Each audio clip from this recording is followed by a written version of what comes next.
ওরা আমার মুখের ভাষা কাইরা নিতে চায়, এটা তো সম্পূর্ণ মিথ্যা বানাওয়াটমূলক একটা অপপ্রচার। এখানে ওরা বলতে পশ্চিমা শাসক গোষ্ঠী অথবা পাঞ্জাবিদেরকে বোঝানো হয়েছে, তাই না?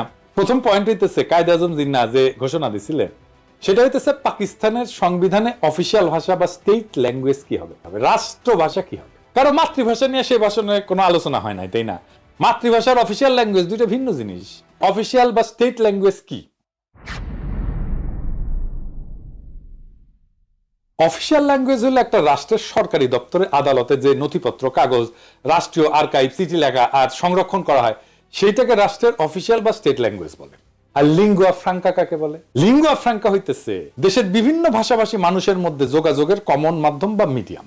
একটা দেশে বিভিন্ন ভাষার মানুষ বাস করতে পারে, যেমন ধরেন সোভিয়েত ইউনিয়ন, বহু জাতি বাস করত, Russian, Ukrainian, Georgian, Armenian, Kazakh, Tajik, Bashkir, Turkmen, Latvian, এরকম 15টা ভাষা গোষ্ঠী ছিল, বড় বড় ভাষা গোষ্ঠী। এর প্রত্যেকটা এখন আলাদা আলাদা দেশ হয়ে গেছে এবং আরো শত শত ক্ষুদ্র ভাষা গোষ্ঠীর মানুষ ছিল সোভিয়েত ইউনিয়নে। তো এদের মধ্যে লিঙ্গুয়া ফ্রাঙ্কা ছিল রাশিয়ান, আর সোভিয়েত ইউনিয়নের অফিসিয়াল ভাষাও ছিল রাশিয়ান। আসল কথা হইতেছে অফিসিয়াল ল্যাঙ্গুয়েজের সাথে নিজের মাতৃভাষা, একটা এলাকার কথ্য ভাষা বিলুপ্ত হয়ে যাওয়ার কোনো সম্পর্কই নাই, থাকতে পারে না। এটা খুব অদ্ভুত এবং স্থূল একটা দাবি, নিতান্তই হাস্যকর। কিরকম হাস্যকর দেখবেন, আমাকে বাংলাদেশের উদাহরণ দিয়ে শুরু করি।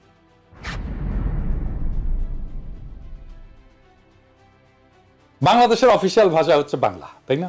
আমরা তো সবাই জানি রাষ্ট্রভাষা বাংলা। তো বাংলাদেশে অন্য ভাষাভাষী জনগোষ্ঠী আছে, যেমন সিলেটি আছে, সাতগাই আছে, চাকমা আছে, গারো আছে, সাঁওতাল আছে, অনেক আছে, তাই না? সিলেটি আর সাতগাই এই ধরে এই দুই ভাষা বাংলা থেকে সম্পূর্ণ আলাদা ভাষা। তাদের প্রায় সম্পূর্ণ ইউনিক ভোকাবুলারি আছে, শব্দ ভান্ডার আছে, যেটা অন্য কেউ বুঝে না। এমনকি সিলেটি ভাষা তার নিজস্ব বর্ণমালা আছে, যেটাকে সিলেটি নাগরী বলে। একজন সাধারণ বাংলাভাষী মানুষের পক্ষে সিলেটি বা তাটগাইয়া ভাষা বোঝা অসম্ভব, কারণ তাদের ভোকাবুলারি বা শব্দকোষ প্রায় সম্পূর্ণ ভিন্ন। কারণ ঠান্ডা মাথায় ভেবে দেখেন তো, বাংলাকে অফিসিয়াল ভাষা করার ফলে কি সিলেটি বা চিটাগাং এর মানুষ কি তাদের কথ্য ভাষা বা মাতৃভাষা ভুলে গেছে? না, যায় নাই। কেন যাবে? আশ্চর্য কথা। এটা তো কত উদ্ভট একটা দাবি, সেটা কল্পনা করলেও হাসি লাগে। বাঙ্গু প্রগতিশীলদের দাবি যে ওরা আমার মুখের ভাষা কাইরা নিতে চায়, এটা সম্পূর্ণ গাঁজাখুরি একটা দাবি।